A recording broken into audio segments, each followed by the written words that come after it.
cards in your wallet actually the best ones for you? At NerdWallet, we sort through over 1,200 credit cards to find the top cards for balance transfer, travel, earning rewards, and other perks.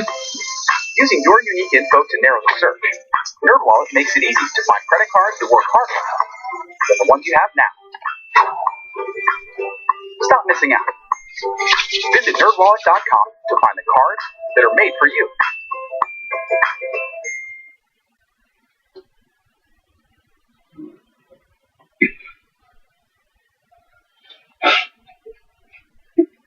Hey everybody, welcome to the Jimmy Dore Show. I'm here with the miserable liberal and Rob Lacone. I'm miserable. Howdy, howdy. So we're going to talk about the defense spending, but in relationship to the Democratic Party, because first of all, we all know this chart, right? That's the United States spends more on defense than the next 8 countries combined.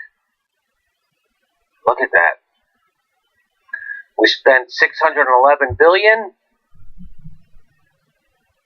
The next 8 countries, Germany, Japan, the UK, France, India, Saudi Arabia, Russia, and China, spend less. China's got a couple billion people. They spend less. They spend considerably less. They spend about a third of what we spend. And what could you do? What could you do with those savings? If you only spent half of what we spend or a third, what could you do? I don't know, invest in like bullet trains, infrastructure, free education, healthcare. Look at Russia. Look how little Russia spends on their military. Do you see that? That's right around $60 billion. That's right in that ballpark. They have single-payer healthcare in Russia. Nobody goes bankrupt when they get sick in Russia. Isn't that something? So, and by the way, an analysis by the Strauss Military Reform Project has shown if we count related activities, that's not all the defense spending that there is, $611 billion versus $595 billion for the next 8 countries. That's not all the defense spending there is.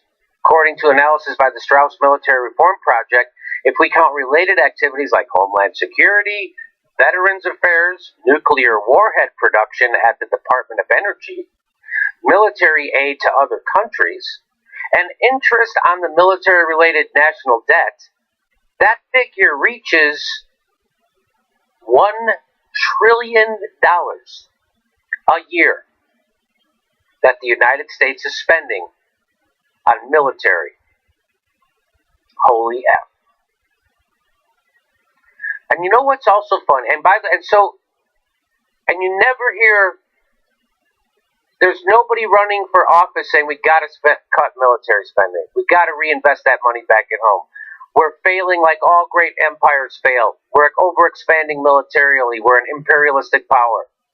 You'll be smeared as unpatriotic immediately. Yes. No matter what party you're affiliated with, whatever. Right. I just want to know what the profits are. The profits are, I'm going to guess, $611 billion. That would be the proud enough. You tell me. You tell me how much money we need to defend ourselves from our enemies. Think Canada's going to invade anytime soon? Or Russia? Think Russia's going to invade us? You think Mexico's going to invade us? Anyway, Russia spends about $60 billion a year roughly on their military. 60. I think they're up to something in Australia. They seem suspect. They are suspect. So guess what? I went back to 2008, just as Barack Obama was coming into office, to see what the mood was back then on defense spending. Because that was after 8 years of expansion of illegal wars. That was after 8 years of George, or 7 years of it, George Bush and his Iraq war and his Afghanistan war, which we're still in. Still. It's just something you do if you're a United States president. You just bomb Iraq and you keep sending troops to Afghanistan. That's just what we do. So this is from November 19th, 2008. It's an article by Katrina vanden Heuvel from The Nation. And the headline is, yes, we can cut the defense budget, why it's time to stop the military spending spree. And it's subtitled, Our Current Military Budget is Almost Equal to All of the Rest of the World's Defense Budgets Combined. This is unsustainable. It's sustainable if you don't mind rendering half your population poor. It's sustainable if you don't mind 45,000 of your own citizens dying every year for lack of health care that you're not going to provide. It's sustainable if you cut Medicare and Social Security to pay for the military, which is what Barack Obama tried to do. So when they say this is unsustainable, they mean this is not sustainable if we want to have a great country. We can keep doing it. We're still doing it. So guess who was calling for a cut in defense spending? Last month, this is from that article in 2008, November 2008. Last month, Congressman Barny Frank called for a 25% cut in the defense budget. When was the last time you heard a Democrat do that? When was the last time you heard a Democrat call for a cut in the defense budget? He wanted 25% cut, $150 billion. He said, quote, "We don't need all these fancy new weapons. I think there needs to be additional review." I agree with Barny Frank from 2008. I don't hear Barny Frank saying that now. Well, you know what? I'm going by memory here because this is a while ago, but I vaguely remember when this happened, and I'm pretty sure he was raked over the coals for it. Yeah, I'm pretty sure he was, right? Yeah. Yeah, because even at that time, the Democrats were cool with war. Oh, yeah. Yeah, that wasn't something you But he was a leading guy, so that's a leading Democrat. That Barny Frank was a leader, and he was certainly, one of the more famous members of the Democratic Party, and he had a real platform, and he's coming out saying we need to cut the military budget by 25%. That's what we need. We need people in that stature saying that stuff, even if he's going to get raked over the coals. We need, He goes on, much of the reduction will come from ending the war in Iraq and from cutting unneeded weapon systems. I believe that it's appropriate to reduce defense spending, and this is the goal I wanted to set. A goal of cutting defense spending. That's a great goal. You never hear Democrats say that. In fact, he went on to say, I don't have any specific details at this point, but I will be working with my colleagues to identify weapon systems that we can reduce. So now why doesn't John Oliver do a piece about how he doesn't even know how the Defense Department works? Because, like he did to Jill Stein when she said she wanted to cancel everyone's debt by quantitative easing, going to do it for student debt. Remember, you have to know how it works. I don't have any idea how to do this. I just agree that it's a good goal. I think we all agree. Just like when John F. Kennedy said we should go to the moon by the end of the decade, he had no idea how to build a rocket. But he had a goal. And that's called leadership. So, he goes, and I also want to look at drawing down the number of our overseas bases. We have over 1,000 military installations around the world. We don't know exactly how many. Think about that, 1,000. Think about that. Wow, that's 100 for each state. No, that's more than that. No, that's less. I'm not a math scientist. No math scientist on this show, actually.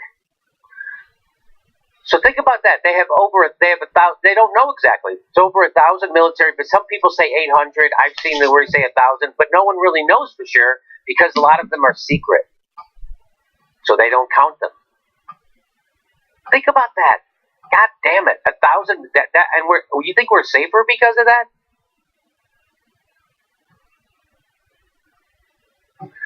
Even a senior Pentagon advisory group, the Defense Business Board, recently concluded that the current budget is not sustainable. This is back in 2008 they were saying that.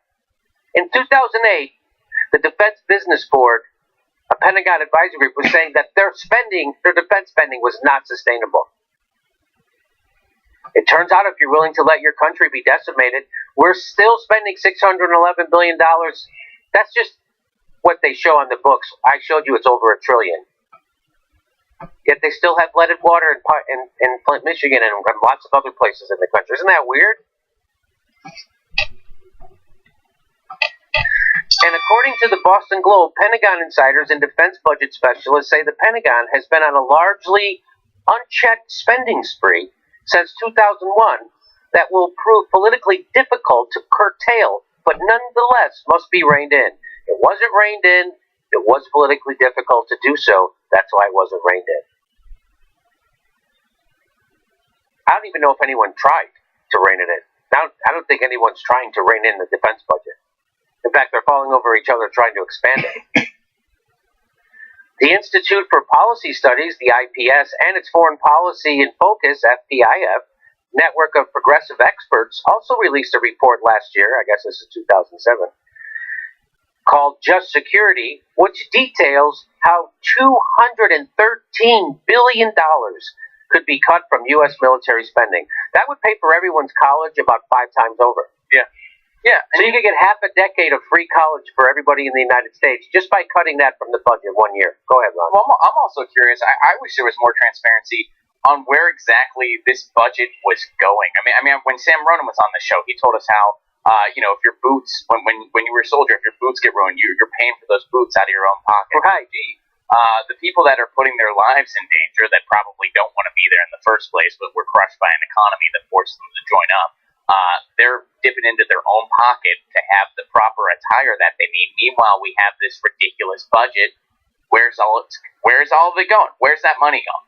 Where's that money being spent? And you're going to find what's being spent on, these weapons and on these companies that, politicians have interest in. And a lot of it's going to the Al Qaeda.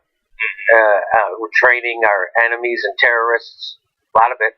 Yeah, I mean, I think if people really knew that, if that was common consensus, there'd be so much more outrage about this stuff.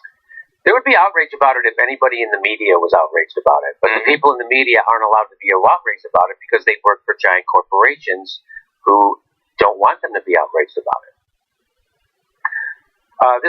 She goes on. She says, even with this cut, the United States, even with the over $200 billion cut, the United States would retain the largest military in the world and spend over 8 times more than any of the next largest militaries. In a recent defense news op-ed, Pemberton and Corbett, quote, the balance between our spending on military forces and other security tools like diplomacy, non-proliferation, foreign aid, and homeland security needs to change, meaning we're spending even the money we're spending on defense, we're spending it in the wrong places. Like instead of more bombs and weapons, we need to spend it on stuff like foreign aid, diplomatic solutions to problems. That's much more effective at keeping our security than to keep creating more terrorists by bombing them. So they say if you cut the spending in the military, you could spend it more wisely on other things. Like, for example, the USB demonstrates that foregoing the scheduled increase in the troubled F-22 fighter jet for fiscal year 2008, that would be $800 million. That money would be sufficient to triple the amount on debt cancellation in the world's poorest countries.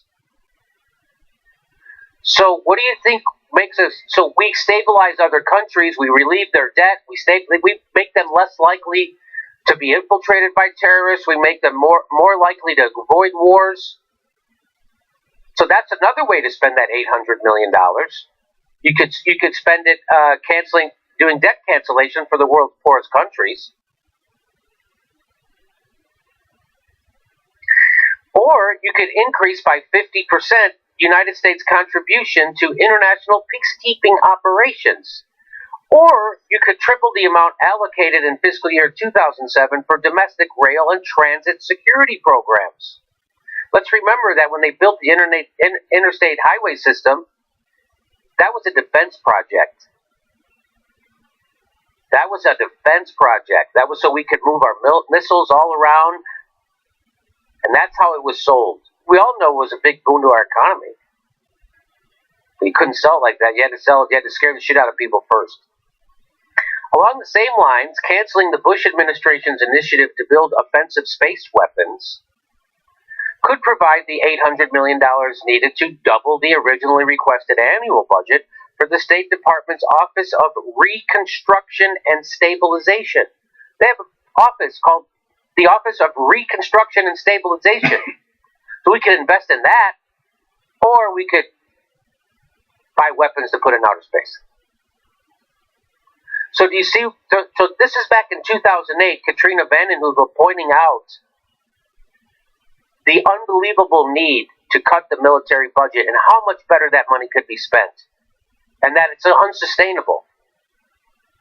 A little bit more, the report offers $56 billion in cuts to spending on offensive weapons and $50 billion in new expenditures on defense and prevention. According to the report, quote, this budget would emphasize working with international partners to resolve conflicts and tackle looming human security problems like climate change, preventing the spread of nuclear materials by means other than regime change, and addressing the root cause of terrorism while protecting the homeland against it. So we could use our money, instead of building bombs to drop on poor people in desperate situations, we could spend that money to fight climate change, which, by the way, is going to cause a lot more military conflicts. But Jimmy, why fight climate change when we could build a real Death Star? We need space weapons. Oh, could I add a couple of Yes. facts to me? I was just looking up while you were covering the story, and I just did a search, and I came up to Business Insider, and they said in 2007 the amount of money labeled waste or lost in Iraq was $11 billion and could have paid 220,000 teachers' salaries. Another fact that they provided was the yearly cost of stationing one soldier in Iraq could feed 60 American families. For 1 year of a soldier, 60 American families. It also said in 2008 the Pentagon spent more money every 5 seconds in Iraq than the average American earned in a year. Hey everybody, the next live Jimmy Dore show is August 16th. That's a Wednesday, new time, 9 p.m. 9 p.m. show, 9 p.m. show, August 16th in Burbank, California. Get your tickets right there or at jimmydorcomedy.com.